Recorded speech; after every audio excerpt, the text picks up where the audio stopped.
अपना ध्यान हम परमेश्वर के वचन की ओर लगाएंगे। शुरुआत हम पढ़ेंगे आज रोमियो की पत्री 14 अध्याय वचन 17 को लेकर हम आगे चलेंगे। क्योंकि परमेश्वर का राज्य खाना पीना नहीं परंतु धर्म और मेल मिलाप और वह आनंद है जो पवित्र आत्मा से होता है।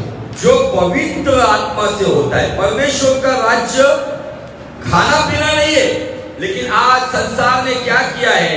आज संसार ने खाने पीने को ही अपना राज बना लिया है और इसी बातों को अधिक महत्व दिया जा रहा है, और जिसकी वजह से आज कहीं ना कहीं मनुष्य पवित्र आत्मा का जो मुख्य उद्देश्य है उस उद्देश्य से दूर चला जा रहा है। तो आज परमेश्वर चाहता है कि हम उसकी बातों को समझे कि पवित्र आत्मा का आनंद मेल मिलाप और धर्म कहा गया। ये धर्म मतलब राइचियसनेस, ये धर्म मतलब हिंदू मुस्लिम सिख ईसाई वाला धर्म नहीं। अब यीशु मसीह के द्वारा हमें वो राइचियसनेस मिलता है, ना कि व्यवस्था का पालन करते हुए, क्योंकि दुनिया के धर्म का जो भी काम है वो कर्मों के ऊपर राइचियसनेस है, लेकिन हमें राइचियसनेस या नीतिमत्व या धर्म यीशु के मौल्यवान लहू के द्वारा मिलता है। आमीन, हालेलुया। और हम कलीसिया की आत्मिक अवस्था, आत्मिक स्तर या आत्मिक पड़ाव के ऊपर अध्ययन कर रहे हैं। पिछले संडे हमने जस्ट उन बातों को देखा है, लेकिन आज मैं कम से कम 2 स्तर आपको फिर से अच्छी तरीके से समझाना चाहता हूं, ताकि आप समझ जाओ और इसमें से किसी को ऐसा ना लगे कि ये मुझे पर्सनली टारगेट किया जा रहा है, किसी को ऐसा लगेगा ये मेरे लिए ही है। ऐसा नहीं है। वचन आईना है, और आईना यदि मेरी बिगड़ी सूरत बताता है तो मेरा काम है मेरी बिगड़ी सूरत को संवारना। और मैं आज दोपहर में जब प्रार्थना में था, परमेश्वर ने बहुत सारी बातें थे। मैंने कहा मैंने कभी संदेशों को लिखा नहीं, मैं ये पहली बार पवित्र आत्मा के स्टडी के ऊपर संदेशों को लिख रहा हूँ, और आज लगभग 3-4 पन्ने मुझे प्रभु ने दिए, और मैं सोच रहा हूँ कि अभी आधे घंटे में मैं कितनी बातें बता सकूंगा। आमीन। तो चलेंगे हम जो पहली स्थिति है, जो परमेश्वर की आत्मा का छूना, पवित्र आत्मा का विषय है। तो पवित्र आत्मा का छूना या पवित्र आत्मा का जो प्रभाव यीशु मसीह ने पुनरुत्थान के बाद चेलों पर प्रदर्शित किया फूंक कर। अब फूंकने वाली बातों पर मैं आपको बहुत सारी बातें बता चुका हूं, जिनको मिला नहीं वो यूट्यूब पर जाकर देख सकते, सभी प्रकार का मटेरियल वहां पे अवेलेबल है। तो चलेंगे वहीं पर यूहन्ना रचित सुसमाचार 20 अध्याय वचन 22 और 23 में यीशु मसीह पुनरुत्थित हुआ, मृत्यु पर जिलाया गया, और उस बंद रूम में यीशु मसीह प्रकट हुआ, और प्रकट होने के बाद यीशु मसीह ने कहा पवित्र आत्मा लो, ऐसा कहकर फूंका। और फूंकने के ऊपर हमने देखा है कि फूंकने का अधिकार केवल परमेश्वर को है। चेलों ने किसी ने भी इस तरीकों को अपनाया नहीं है, इसलिए हम खुदा के खुदा नहीं बन सकते। राइट, पढ़ेंगे। वह यह कहकर उसने उन पर फूंका और उनसे कहा पवित्र आत्मा लो, पवित्र आत्मा लो, जिनके पाप तुम क्षमा करो, जिनके पाप तुम क्षमा करो, वे उनके लिए क्षमा किए गए हैं, उनके लिए क्षमा किए गए। अब यहाँ पे महत्वपूर्ण बात मैं बताऊंगा आपको। पवित्र आत्मा को फूंकने के बाद यीशु मसीह क्षमा पे लेकर आ रहा है, और यहाँ पे अकाउंट की बात आती है।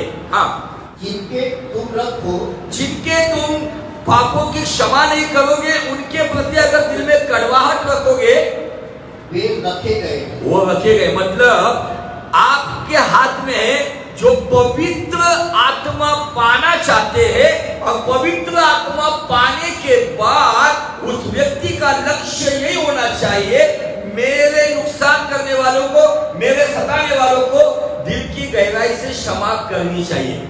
नहीं तो पवित्र आत्मा से भी भरे हुए, रवा भी कर रहे, सभी बातें भी जानते, लेकिन चर्च में ऐसे कितने लोग किसी के साथ बनती नहीं है, तो फिर खबरदार, ये पवित्र आत्मा का काम नहीं है। पवित्र आत्मा का उद्देश्य यीशु मसीह ने कहा है कि इसे स्वीकारो। अब आगे क्षमा के अकाउंट के बारे में बात कर रहे हैं। तो ये पहला स्तर है जिसको हमने नाम दिया है आत्मिक साधारण स्तर। ये साधारण स्तर को हम देखेंगे और इस साधारण स्तर में हमने उसकी तुलना यहेजकेल नबी का अध्याय 47 वचन 3 में टखने की बात देखी थी, टखने तक के पानी की बात देखी थी। तो आइए उसको पढ़ेंगे। जब वह पुरुष हाँ हाथ में मापने की डोरी लिए हुए पूर्व की ओर निकला, तब उसने भवन से लेकर 1000 हाथ तक उस सोते को मापा। हाँ, और मुझे जल में से चलाया, जल में से चलाया और जल टखनों तक था, जल टखनों तक था। और एक दर्शन की बात है, परमेश्वर की मंदिर के पास से निकलने वाला ये झरना आगे जाके एक नदी का स्वरूप लेता है। लेकिन यहेजकेल नबी को जो दर्शन दिया गया है, वो दर्शन की शुरुआत होती है टखने से। हर एक विश्वासी की नई शुरुआत होती है टखने से। लेकिन आज कितने सारे ऐसे वो टखने तक ही आनंदित है, जिनके जीवन में बढ़ोतरी नहीं है, आत्मिक क्षेत्र में बढ़ नहीं पा रहे, जो सालों से आ रहे हैं। इस संख्या को देखेंगे तो कुछ संख्या जब हमने परमेश्वर के कलाम के द्वारा ताड़ना शुरू की, तब ताड़ना के बाद संख्या कम हुई। जब हम प्रोत्साहित करने वाली बातें करते थे, तब संख्या बढ़ती थी। लेकिन बाइबल कहती है गुप्त प्रेम से खुली डांट बेहतर होती है। और अगर डांट मिलती है तो ही हम सही रास्ते पे चलते हैं। पवित्र आत्मा के द्वारा प्रेरितों के जमाने में डांट आई, अब एक रिवाइवल आया। जब तक डांट नहीं आती है तब तक बेदारी नहीं आती है। और आज इन दिनों में परमेश्वर चाहता है कि हम अपने आप को जांचें। जिन लोगों के ऊपर यीशु ने पवित्र आत्मा फूका, फूकने के बाद भी, दूसरी बार दर्शन देने के बाद भी, जब यीशु मसीह प्रकट हुआ था, तब अगर हम देखेंगे तब वहां पे थॉमस नहीं था, थोमा नहीं था। थॉमस को आने के बाद चेलों ने कहा यीशु मसीह आया था हमारे बीच में। उसने कहा जब तक उसके हाथ के जो कीले के छेद है या पसली का जो छेद, उसमें उंगली नहीं डालूंगा तब तक विश्वास नहीं करूंगा। इसलिए भारत के अंदर यह विश्वास आया है, क्योंकि भारत का इवांजेलिस्ट थोमा है। थोमा भारत में आकर प्रचार करके गया, इसलिए भारत के अंदर ये टेंडेंसी है कि पूरी तरह से ये बातों को जांचने के बाद हम इंटर करते। थोमा ने दूसरी बार जब थोमा था, तब प्रभु ने कहा देख चेक कर ले मैं वही हूं। तब वो कहता है मेरा प्रभु मेरा प्रभु। तब परमेश्वर ने क्या कहा पता है यीशु ने, तूने तो देखकर विश्वास किया, लेकिन धन्य वे लोग जो मुझे बिना देखे विश्वास करते हैं। हालेलुया। वो लोग हम हैं जिन्होंने देखा नहीं लेकिन ईमान रखते हैं कि वो जिंदा खुदावंत है।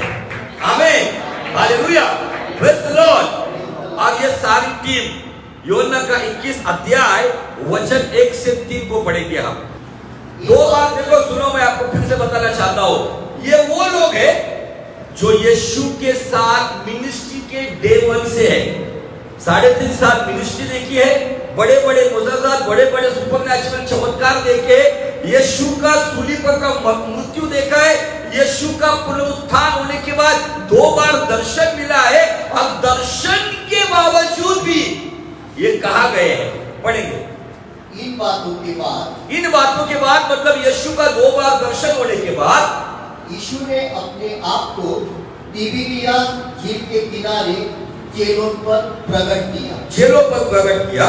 शमौन पतरस और थोमा और दिदुमुस कहलाता है, और गलील के काना नगर का नतनेल और जब्दी के पुत्र और उसके चेलों में से 2 और जन इकट्ठे थे। हाँ। शमौन पतरस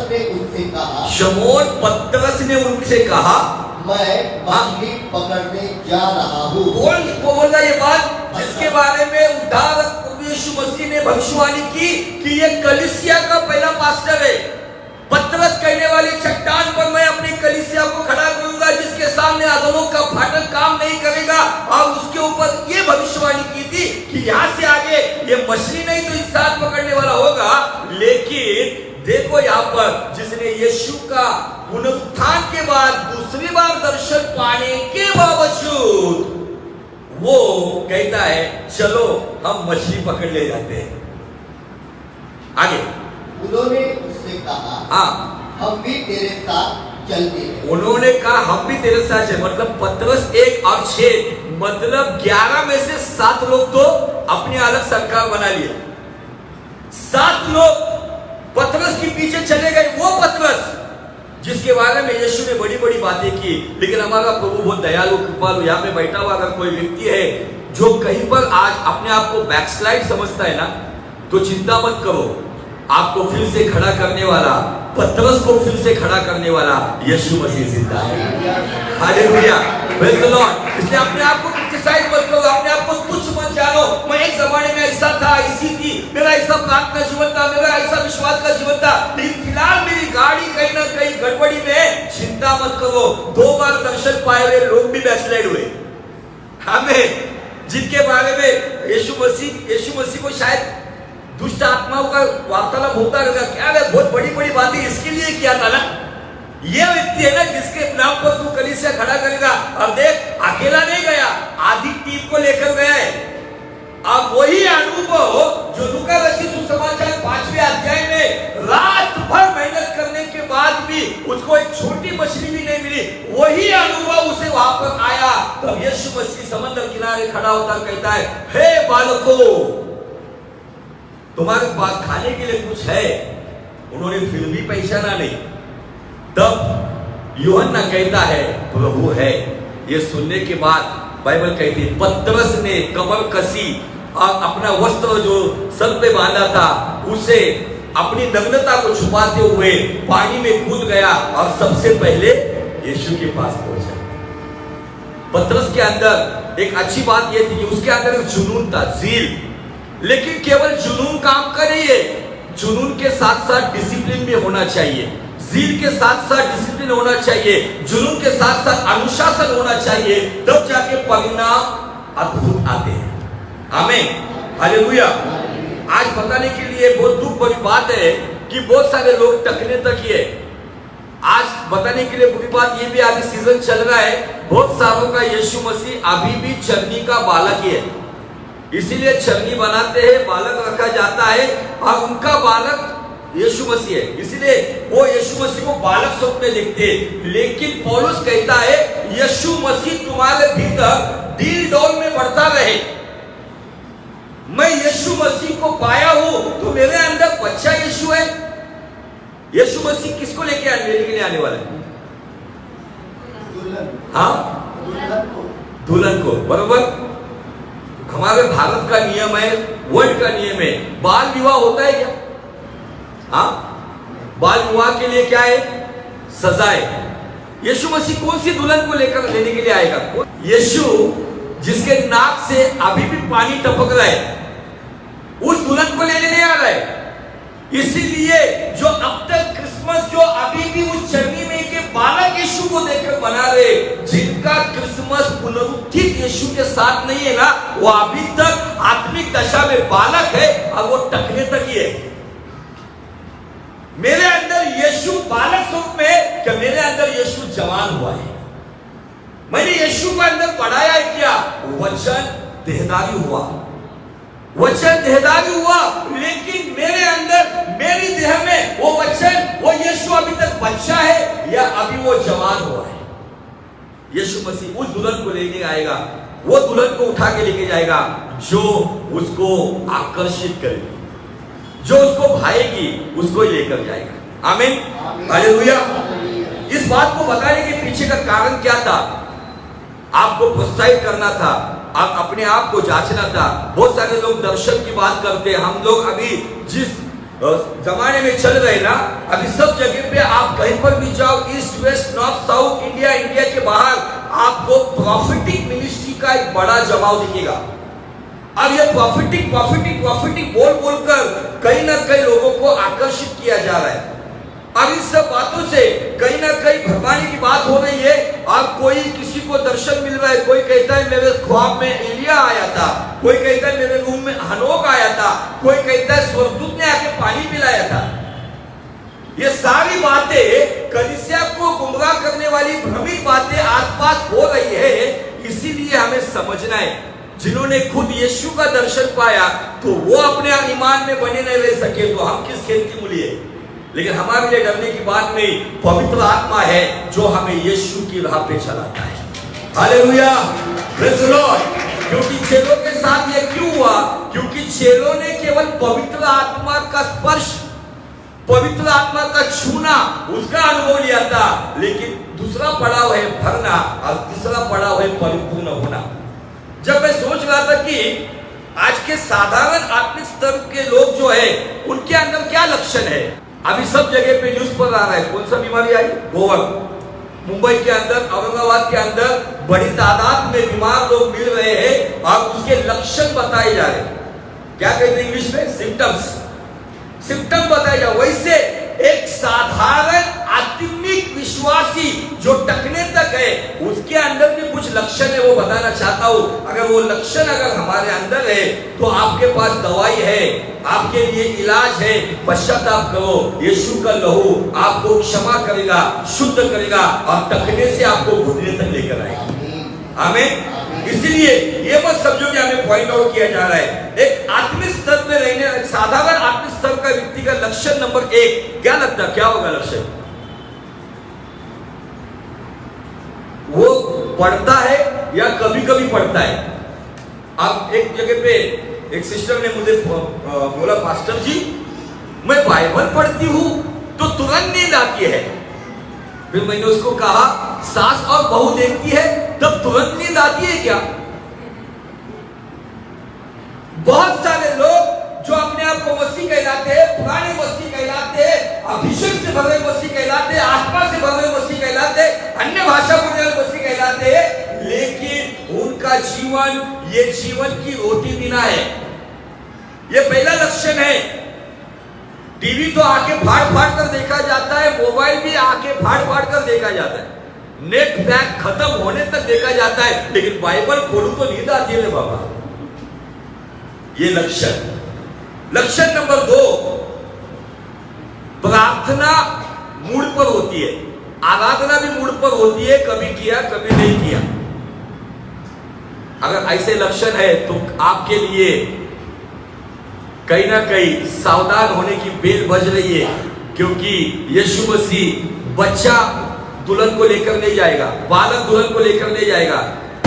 ना धरती पर ना स्वर्ग पे बाल वधू या बाल विवाह अलाउ नहीं है। नंबर 3 पे ऐसे लोगों को मैंने देखा है जो अपने आप को बहुत आत्मिक कहते हैं, लेकिन संडे चर्च को भी वो कभी कभी आते हैं, और जब प्रॉब्लम में गिरते हैं ना तब रेगुलर आते हैं। एक मैसेज मैंने आपको लास्ट मेरे ख्याल से 2 महीने पहले बताया था, भाई सूरज प्रेमानी का।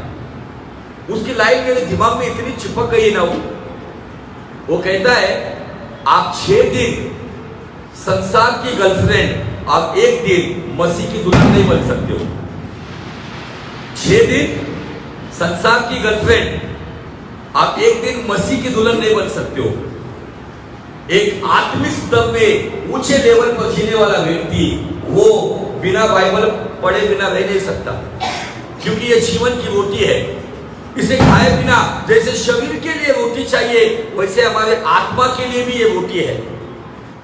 कुछ लोग जो साधारण आत्मिक स्तर के हैं ना, उनको church fellowship, prayer fellowship, fasting prayer fellowship से अधिक उन्हें मनोरंजन और रिश्ते नाते, अपनी घर गृहस्थी बहुत अच्छी लगती है। अभी शुरू हो गया है सीजन, डेंटिंग, पेंटिंग, सजावट, ये लाओ वो लाओ, शॉपिंग। अब कहने को कहे, एक तो संडे मिलता है ना छुट्टी का, उसमें तो शॉपिंग करने दो। एक तो संडे मिलता है ना हमको, उसमें तो थोड़ा आराम करने दो। तो ये लक्षण है साधारण आत्मिक विश्वास। क्या ये लक्षण मेरे अंदर है? तो मुझे कहीं ना कहीं अपने आप को जांच कर अपने आप को बदलना होगा। हालेलुया, प्रेज़ द लॉर्ड, बोलो यीशु मसीह की जय। इस साधारण आत्मिक विश्वास से मैं अनुशासित आत्मिक विश्वास में कैसे आऊंगा? उसके लिए क्या कोई प्रॉफिट आके मेरे लिए भविष्यवाणी करेगा? पतरस भी उसी लेवल पे था जो बातें उसके जीवन में थी, हमसे तो बेहतर बातें उसने यीशु की देखी थी, लेकिन फिर भी वो तिगड़ी या समंदर पे आधी टीम लेकर चला गया।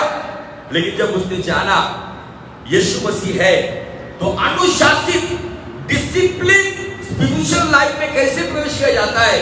मैंने कहा कि जब यूहन्ना ने कहा कि वो प्रभु है, तब पतरस नंगा था, अपने वस्त्र उसने कमर पे कसे और तैरते हुए वो किनारे गया। अगर आपको टकने से घुटने तक आना है तो पश्चाताप करते हुए यीशु के करीब आना होगा। आज अगर आपको ऐसा लग रहा है कि नहीं, ये सब बातें मुझे चुभ रही है, ये आपको पॉइंट आउट करने के लिए नहीं है, ये आपको परमेश्वर के करीब लाने के लिए। क्या मैं बाइबल पढ़ने से दूर हूं? निर्णय लो, कल से मैं जैसा दुनिया गई थी 10 अध्याय पढ़ो, मत पढ़ो 10 अध्याय, 2 ही अध्याय पढ़ो, लेकिन उसके ऊपर मनन चिंतन करो।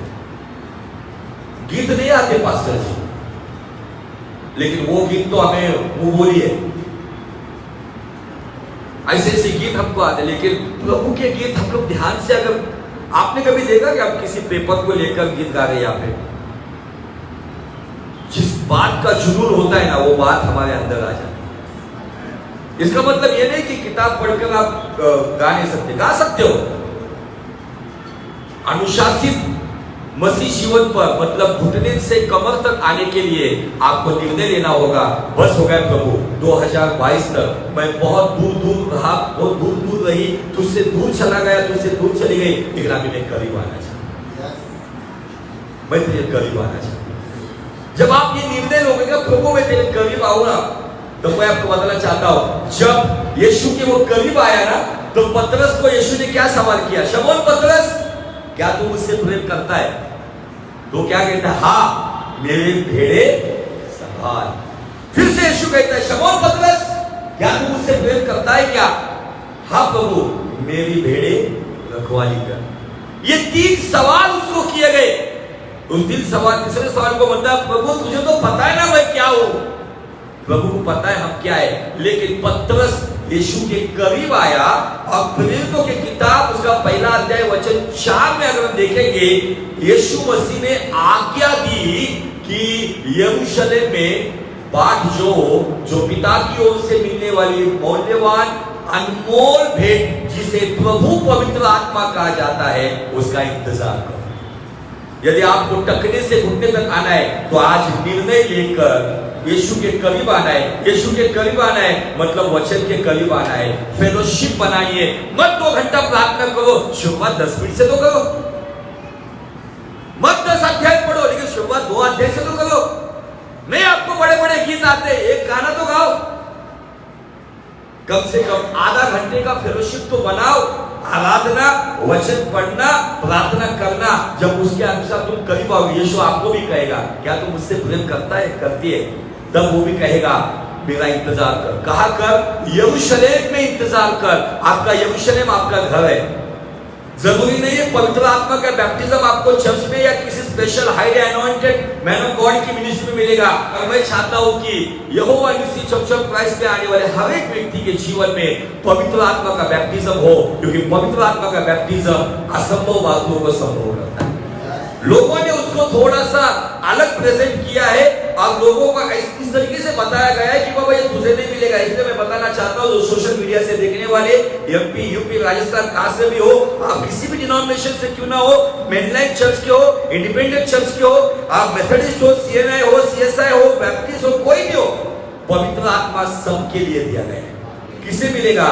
जो सभी बातों से पश्चाताप करते हुए यीशु के करीब आएगा, पश्चाताप करेगा, और उसकी बात सुनकर, यीशु की बात सुनकर जो बाट जोएगा, इंतजार करेगा, पवित्र आत्मा प्रेरित 1:8 में जो अभिवचन दिया गया है, उसके अनुसार उसके जीवन में उतर के आएगा। Hallelujah, praise the Lord. 120 लोगों के साथ यीशु मसीह तो उनके सामने बादल में से पिता की दाहिनी ओर चला गया।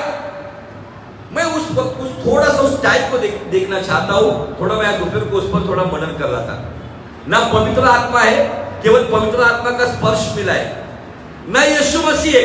यीशु मसीह तो उनके सामने चला गया। वहां पर अवसर था फिर से समंदर में मछली पकड़ने के लिए, लेकिन यीशु ने कहा, यरूशलेम में मेरी बाट जो। यरूशलेम में इंतजार करो। पतरस 120 लोगों का लीडर बनकर वहां पे मरियम यीशु की मां भी पवित्र आत्मा का इंतजार कर रही है और लोगों ने उसको खुदा बना दिया। यीशु के भाई भी इंतजार कर रहे। घर जाके पढ़ो प्रेरितों के पहले अध्याय में सब डिटेल में दी हुई बातें। वास्तविक बाइबल कहती है 500 से अधिक लोगों ने यीशु को देखा, लेकिन ऊपर के अटारी पे कितने लोग थे? 120 लोग थे। और 120 लोग उन्होंने इंतजार किया, वो यीशु के करीब थे। यीशु जब तक स्वर्ग उठाया नहीं गया तब तक वो यीशु को चिपक कर थे फेविकॉल के जैसा। अब यीशु की बात सुनकर उन्होंने उस अटारी पे उसका इंतजार किया। पेंटिकॉस्ट का दिन आया और पवित्र आत्मा, यीशु मसीह पवित्र आत्मा में होकर फिर से चलो में आए। Hallelujah, praise the Lord. ये दूसरा स्तर हम देखेंगे, इसे बोलो अनुशासित स्तर, शिस्तबद्ध स्तर, अनुशासित स्तर। अगर इस लेवल पे आओगे ना तो आपका जीवन आगे बढ़ते जाएगा। बहुत सारे लोग टकने तक ही है। आपको टकने तक रहना है या घुटने से कमर तक जाना है? किसको किसको जाना है? निश्चित प्रभु लेकर जाएगा। तो जल्दी जल्दी पढ़ेंगे फिर लोगों की किताब दूसरा अध्याय वचन 4।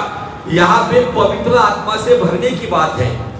वे सब हाँ पवित्र आत्मा से भर गए और जिस प्रकार आत्मा ने उन्हें बोलने की सामर्थ्य दी, हाँ वे अन्य अन्य भाषा बोलने लगे।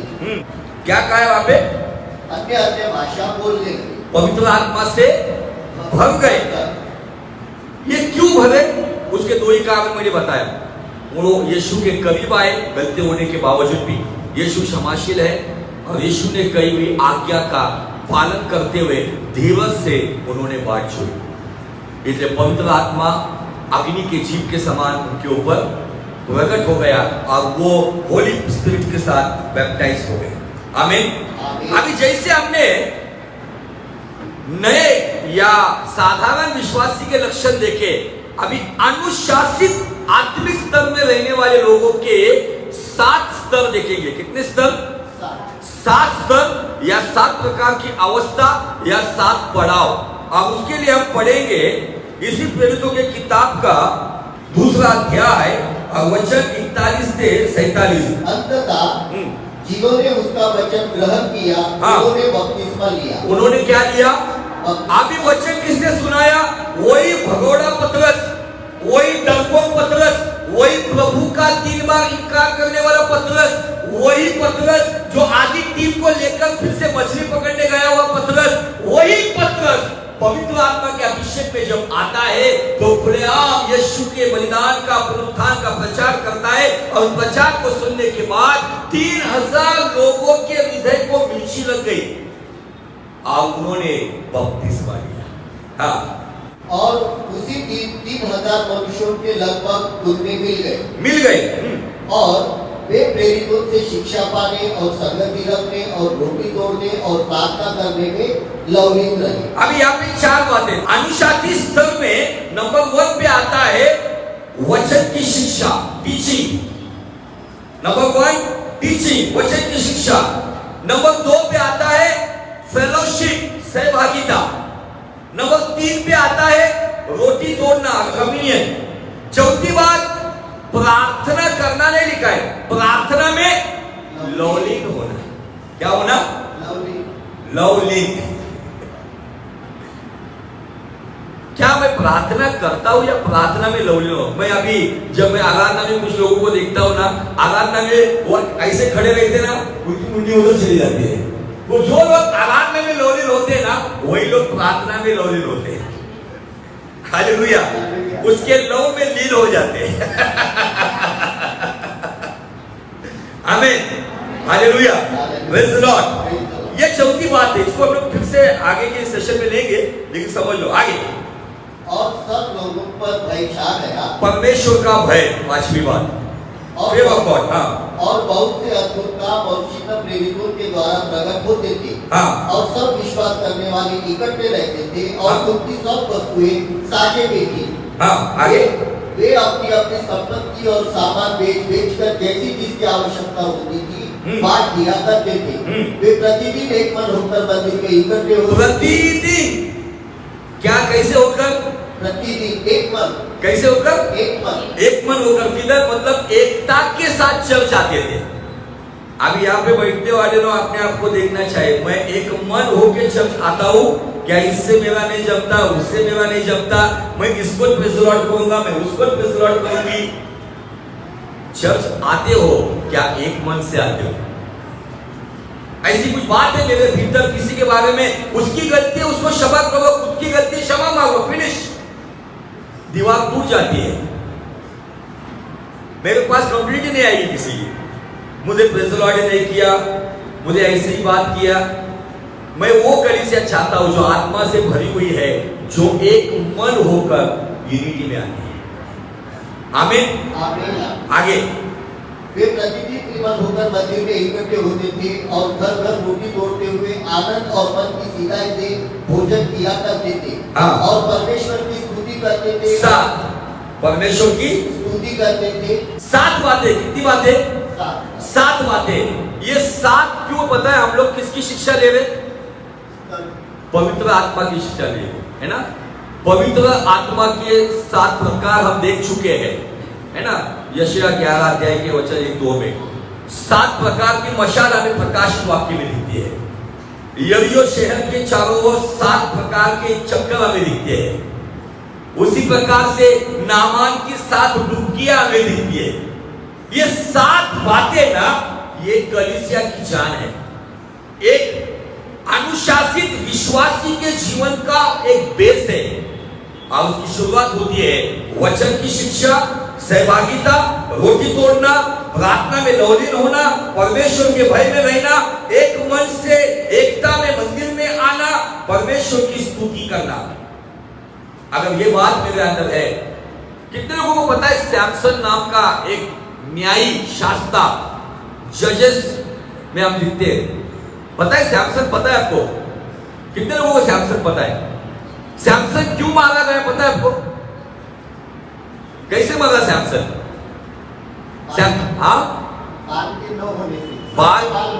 हाँ, तो अभी थोड़ा सा सैमसन ये अनुशासित आत्मिक व्यक्ति का दर्शक है। किसका दर्शक है?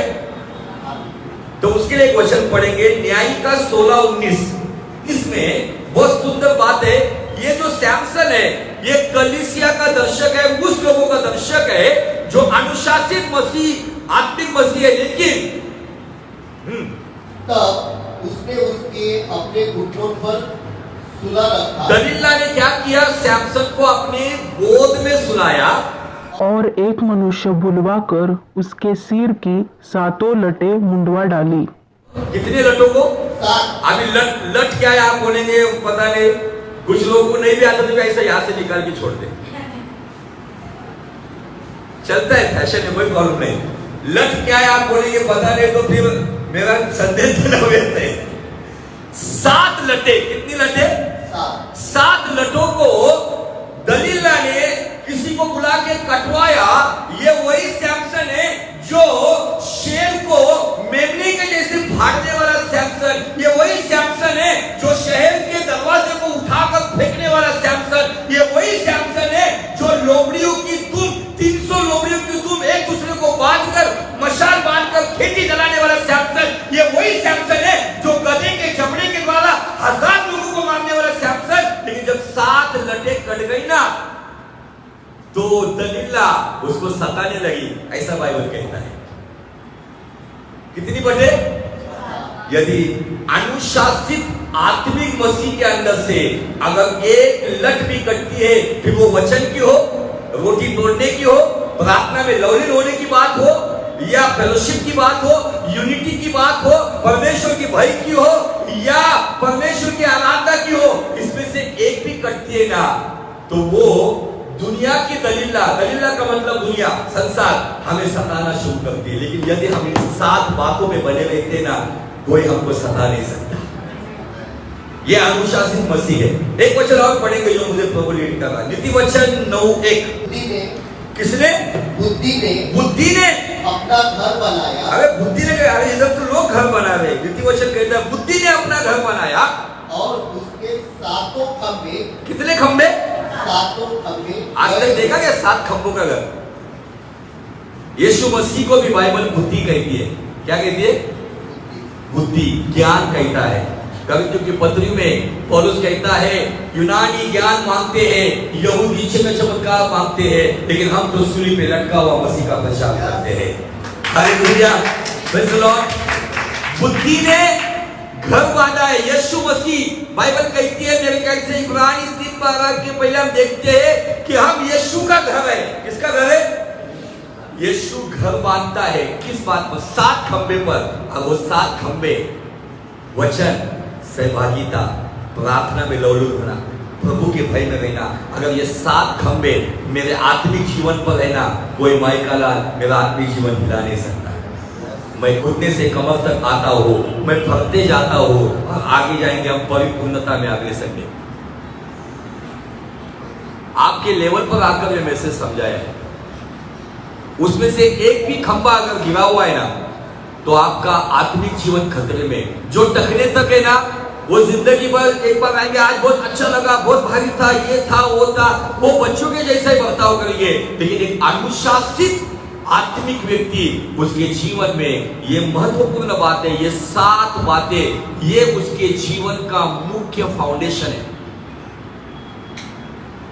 अगर ये 7 बातें मेरे जीवन में है, सहभागिता के ऊपर आता हूं, तो मैं सिस्टर की गवाही देना चाहता हूं। परसों इतनी रो रही थी, वो अपने चर्च पे आकर गई है।